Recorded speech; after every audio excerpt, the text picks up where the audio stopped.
True or false? When you have a fixed rate mortgage, you're locked into the exact same payments for your principal, interest, and escrow for the entire life of your loan. False. While it is true that the amount of money that you pay in principal and interest won't change over the life of your loan if you have a fixed rate mortgage, your escrow account can change year over year. And in today's video, I'm going to be explaining why that happens. Typically, your mortgage is comprised of 4 or 5 separate costs bundled into one. These costs include your principal, your interest, your PMI or private mortgage insurance, your property taxes, and your insurance premium. I'll go over each one of them in detail. It's easier to think of these charges as bundled together.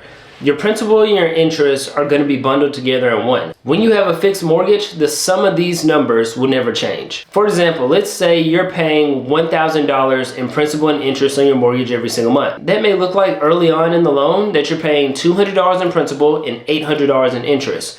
But every single month, that number for the principal is going to go up and the number for the interest is going to come down.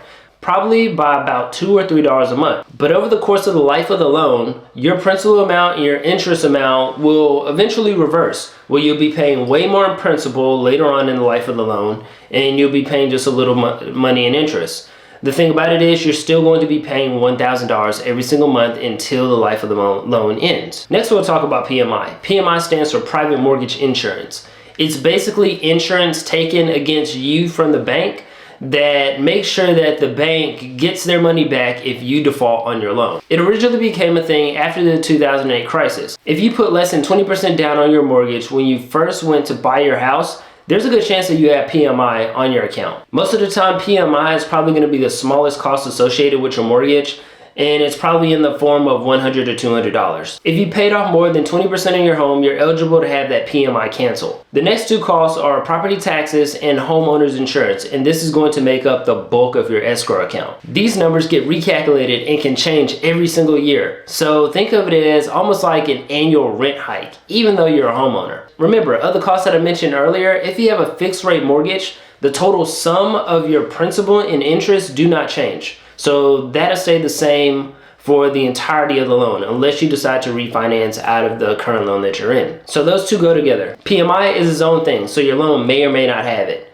But the other two things that go together are property taxes and homeowner's insurance. That's known as your escrow account. Your escrow account is the main reason why your monthly mortgage payment can skyrocket even after 1 year of homeownership. That's because every single year your lender runs an analysis to try to predict how much money that you're going to pay in property taxes and homeowner's insurance, and then tries to adjust your payment based on those findings. There are a couple of reasons why the cost of your mortgage can jump by a significant amount. The first one is an escrow shortage. I experienced this the first year after I moved into my new home. My payment went from $1,400 a month to almost $2,000 every single month. So I saw an increase of about $600 on my monthly mortgage going into my second year of homeownership. For me, that was shocking because I wasn't expecting that.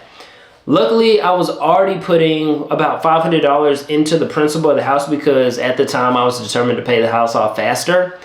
So I ended up having to shift that $500 from being added principal payments to just paying off the monthly mortgage and filling in the shortage of it. The second reason for seeing a large jump between year 1 and year 2 is if you buy a new build. If you're a new build, your property taxes are based on the land that doesn't have a house on it. Now, when you put a $400,000 house on that land, the property taxes are going to increase, which means your monthly mortgage payment is going to skyrocket. I've seen monthly mortgages increase by about $1,000 just based on property tax reevaluations. You're probably wondering, what can you do about having a super high bill from your annual escrow analysis? I'll give you 4 options. The first option is you can pay your escrow shortage in one lump sum. That meant for me in my first year of homeownership, I would have to pay over $6,000 just to keep my bill from going from $1,400 a month to $2,000 a month. The second option is to break down that lump sum into monthly payments, which just get added to your mortgage. That means that $6,000 lump sum is broken up into 12 $500 payments and is just added to the cost of my mortgage, which is why my mortgage ended up being $2,000 for my second year. Third, if you think the price of your home is overvalued, you can appeal your tax assessment in hopes that you bring the cost of your property taxes down. There is a chance that that could backfire and they find out that they're not taxing you enough, so your price might go up. But I've never seen that happen in real life. but could happen. And fourth, you should always shop for different homeowners insurances every single year.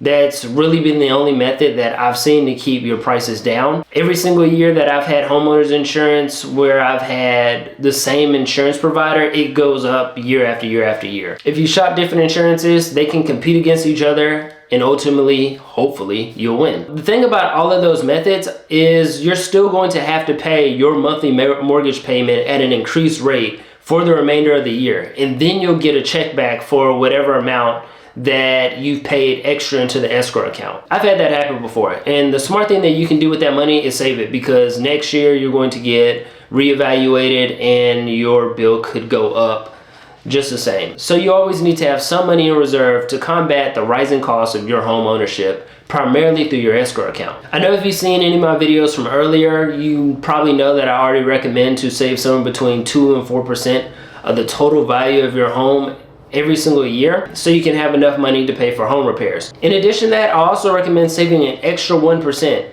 just so you can be prepared for when your homeowner's insurance and property taxes go up for the next year. As always, thank you so much for watching. Hopefully you've learned something today that will allow you to use money to create the life that you want to live.